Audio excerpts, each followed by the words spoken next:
ایک مرتبہ حضرت عیسیٰ علیہ السلام ایک قبرستان کے قریب سے گزر رہے تھے تو اس قبرستان میں ایک شخص ایک قبر کے پاس بیٹھ کر زار و قطار رو رہا تھا۔ یہ دیکھ کر آپ علیہ السلام نے پوچھا کہ تم کیوں رو رہے ہو؟ تمہارے رونے کی وجہ کیا ہے؟ تو وہ شخص کہنے لگا کہ یہ میری بیوی کی قبر ہے، یہ میرے چچا کی بیٹی تھی، مجھے اس سے بہت پیار تھا، میں اس کی جدائی برداشت نہیں کر سکتا۔ تو حضرت عیسیٰ علیہ السلام نے فرمایا کیا تم چاہتے ہو کہ میں اس کو تمہارے لیے زندہ کر دوں؟ اس نے عرض کیا ہاں حضور، میں یہی چاہتا ہوں۔ چنانچہ حضرت عیسیٰ علیہ السلام نے اس قبر کے مردے کو آواز دی کہ اللہ تعالیٰ کے حکم سے اٹھ جاؤ۔ آپ کا یہ کہنا تھا کہ فوراً قبر پھٹ گئی اور وہاں سے ایک حبشی غلام باہر نکلا جس پر آگ کے شعلے بھڑک رہے تھے۔ اس نے حضرت عیسیٰ علیہ السلام کو دیکھا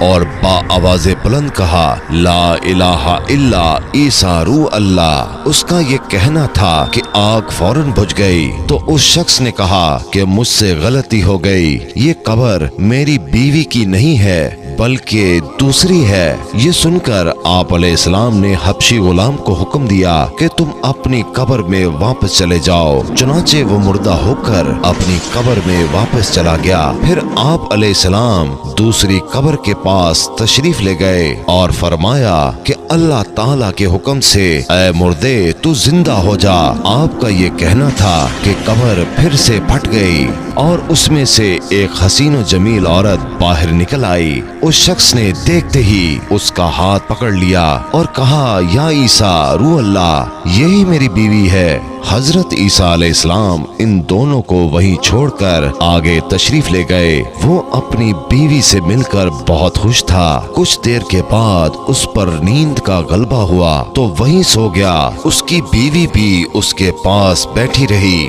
اتنے میں وہاں سے ایک شہزادے کا گزر ہوا۔ شہزادے نے اس عورت کو دیکھا تو اسے بہت پسند آ گئی۔ عورت کو بھی شہزادہ بہت پسند آ گیا اور وہ اپنے شوہر کو چھوڑ کر شہزادے کے ساتھ چلی گئی۔ جب اس شخص کی آنکھ کھلی تو اپنی بیوی کو اپنے پاس نہ دیکھ کر بہت پریشان ہو گیا۔ آخرکار اپنی بیوی ڈھونڈتے ڈھونڈتے شہزادے کے محل تک پہنچ گیا اور وہاں اسے اپنی بیوی نظر آئی تو کہنے لگا کہ یہ میری بیوی ہے۔ شہزادے نے کہا تم جھوٹ بول رہے ہو، یہ تو میری لونڈی ہے، یقین نہیں آتا تو اسی سے پوچھ لو۔ یہ سن کر اس عورت نے کہا کہ میں شہزادی کی لونڈی ہوں، تم مجھ پر الزام لگا رہے ہو۔ اتفاقاً حضرت عیسیٰ علیہ السلام بھی وہاں تشریف لے گئے تو حضرت عیسیٰ علیہ السلام کے پوچھنے پر وہ عورت کہنے لگی یا روح اللہ، یہ شخص جھوٹ بول رہا ہے،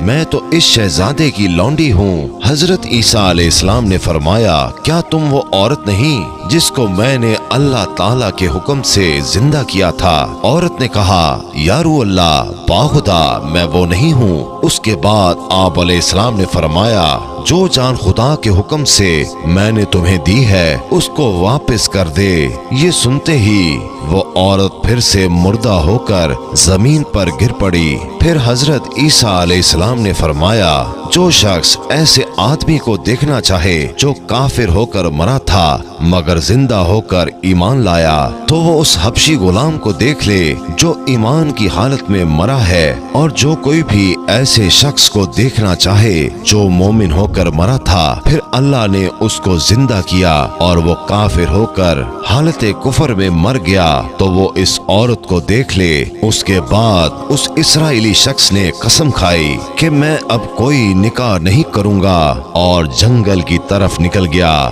جہاں اللہ تعالیٰ کی عبادت میں مشغول رہ کر اس کا انتقال ہو گیا۔ نبی سے فرما برداری کا نام ہی ایمان ہے اور نبی سے نافرمانی کا نام بے ایمانی ہے۔ اللہ تعالیٰ سے دعا ہے کہ یا پروردگار تو ہمیں مرتے دم تک پیارے نبی صلی اللہ علیہ وآلہ وسلم کا فرما بردار بنا کر رکھ اور حالت ایمان میں اس دنیا کو چھوڑنے کی توفیق عطا فرما۔ آمین ثم آمین۔